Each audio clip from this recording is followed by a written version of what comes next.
warahmatullahi wabarakatuh. Waalaikumsalam warahmatullahi wabarakatuh. Dan selamat pagi untuk kita semua. Perkenalkan, nama saya Mejahro Tambunan. Saya adalah moderator dari kelompok 4. Saya akan menyajikan seni budaya Nusantara dari Provinsi Kalimantan Barat. Yang pertama, mari kita membacakan Sumpah Pemuda yang dipimpin oleh Hizkia Rajani. Sumpah Pemuda. Sumpah Pemuda. Kami putra dan putri Indonesia. Kami putra dan putri Indonesia. Mengaku bertumpah darah yang satu. Mengaku bertumpah darah yang satu. Tanah air Indonesia. Tanah air Indonesia. Kami putra dan putri Indonesia. Kami putra dan putri Indonesia. Mengaku berbangsa yang satu. Mengaku berbangsa yang satu. Bangsa Indonesia. Bangsa Indonesia. Kami putra dan putri Indonesia. Kami putra dan putri Indonesia. Menjunjung bahasa persatuan.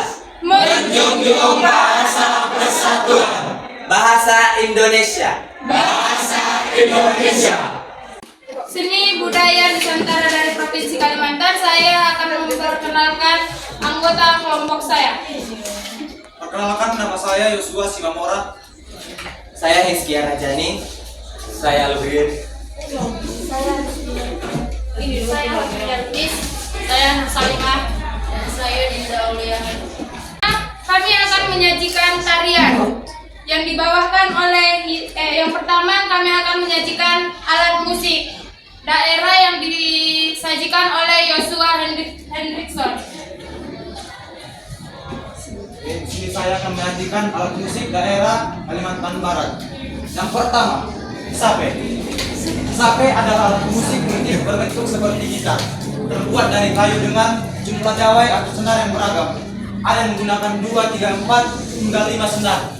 2. Agung. Agung adalah alat musik Kalimantan Barat yang berbentuk gong, terbuat dari logam, kuningan dan berbentuk sama dengan gong dari daerah lain. Memainkan agung dengan cara dipukul menggunakan kayu yang dililit karet. Uniknya, agung bukan hanya untuk mengiring nyanyian atau tarian. Inilah adalah surat kria daerah Kalimantan Barat. Yang pertama, Sentinel Sandas. Yang kedua, Anyaman Dari Air. Ya, kita lanjut ke tempat wisata yang dipresentasikan oleh dia. Selanjutnya, tempat wisata di Kalimantan Barat.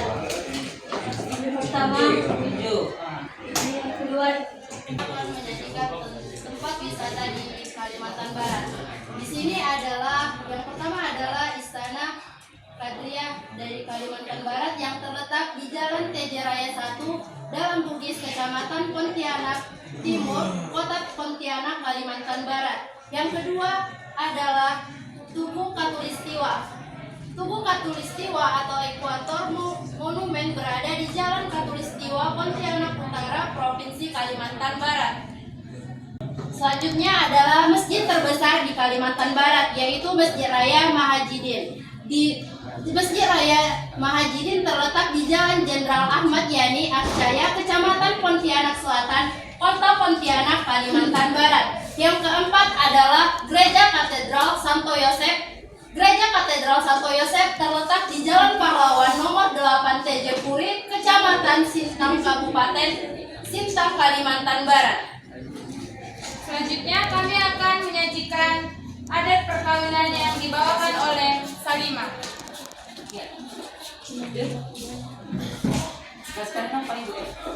Ya, Bu. Di sini saya memperkenalkan adat perkawinan di Kalimantan Barat.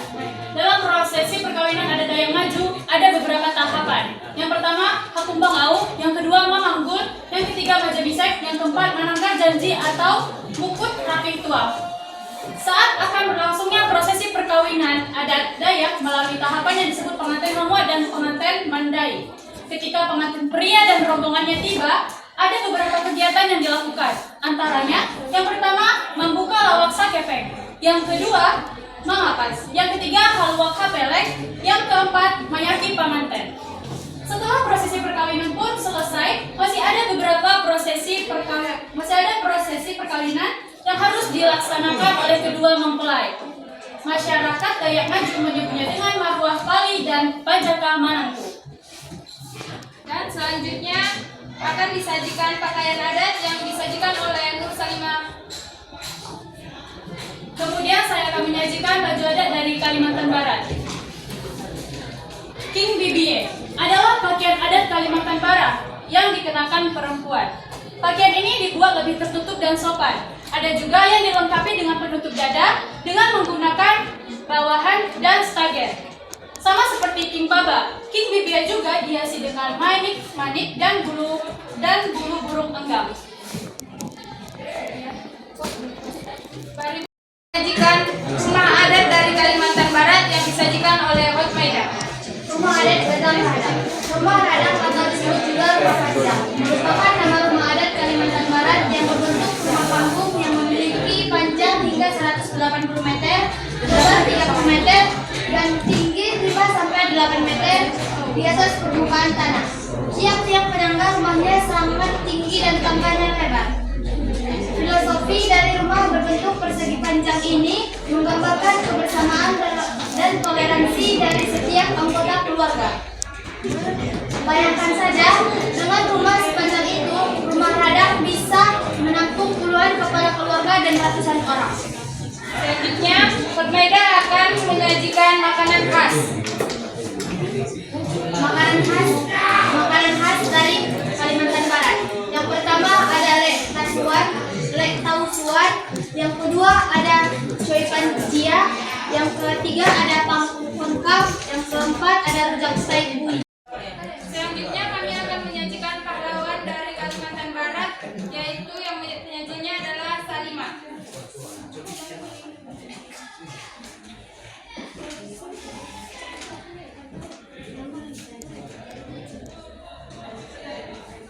Saya akan menyajikan pahlawan nasional dari Kalimantan Barat.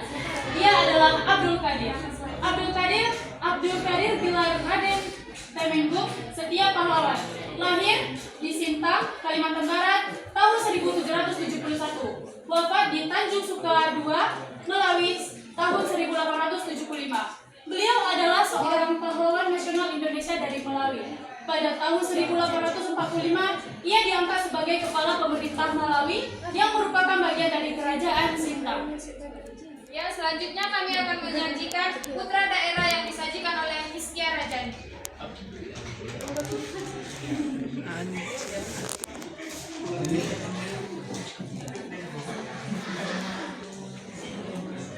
Baiklah, di sini saya akan melanjutkan materi tentang putra daerah dari Kalimantan Barat, yaitu adalah Prajogo Pangestu yang dijuluki sebagai salah satu orang terkaya di Kalimantan Barat.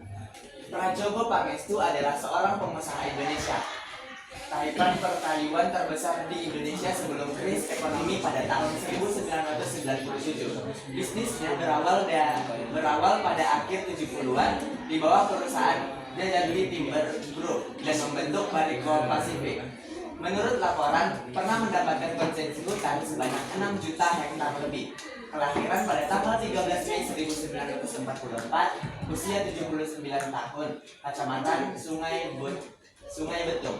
Kekayaan bersih 17,5 miliar US dollar pada tahun 2023. Organisasi yang didirikan adalah Barito Pasifik, Chandra Asri Petrochemical. Prajogo Pangestu memiliki pasangan yaitu Herlina Jandinegara. Prajogo Pangestu berkebangsaan Indonesia dan orang tua Pang Siwa. Selanjutnya, kami akan menyajikan letak. Di sini saya akan menyajikan letak geografis, iklim, batas wilayah, dan mata pencarian di Kalimantan Barat. Yang pertama adalah letak geografis Provinsi Kalimantan Barat. Kalimantan Barat terletak di bagian barat Pulau Kalimantan atau di antara garis 2 derajat 08 menit lintang utara serta 30 derajat 5 menit lintang selatan serta di antara 108 derajat ujung timur dan 114 derajat ujung timur pada peta bumi. Iklim di Kalimantan Kalimantan Barat yaitu tropis. Dan batas wilayah dari Kalimantan Barat berada di bagian utara Sarawak Malaysia, bagian selatan Laut Jawa dan Kalimantan Tengah, dan bagian timur Kalimantan Timur, bagian barat Laut Natuna dan Selat Harimata. Yang keempat adalah sistem mata pencarian pokok di Kalimantan Barat. Mayoritas Kalimantan Barat memiliki pekerjaan sebagai petani karet atau nyadap karet dan menangkap ikan atau sebagai nelayan. Ya, dan terakhir kami akan menyajikan logo Kalimantan Barat yang disajikan oleh Dinda Aulia.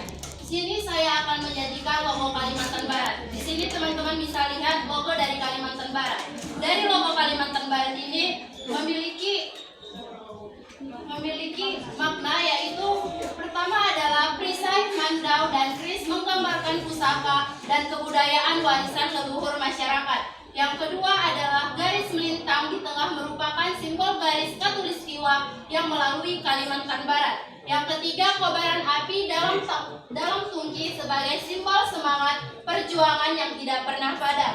Yang keempat adalah padi dan kapas terikat pita dengan sudut empat merupakan perlambang kemakmuran yang dijiwai dengan semangat catur karsa atau kesungguhan, kejujuran, gotong royong, dan kekeluargaan. Yang kelima adalah di bagian tengah bawah terdapat pita putih bertuliskan semboyan Akcaya dalam bahasa Sanskerta yang berarti tak kunjung binasa. Yang keenam adalah jumlah unsur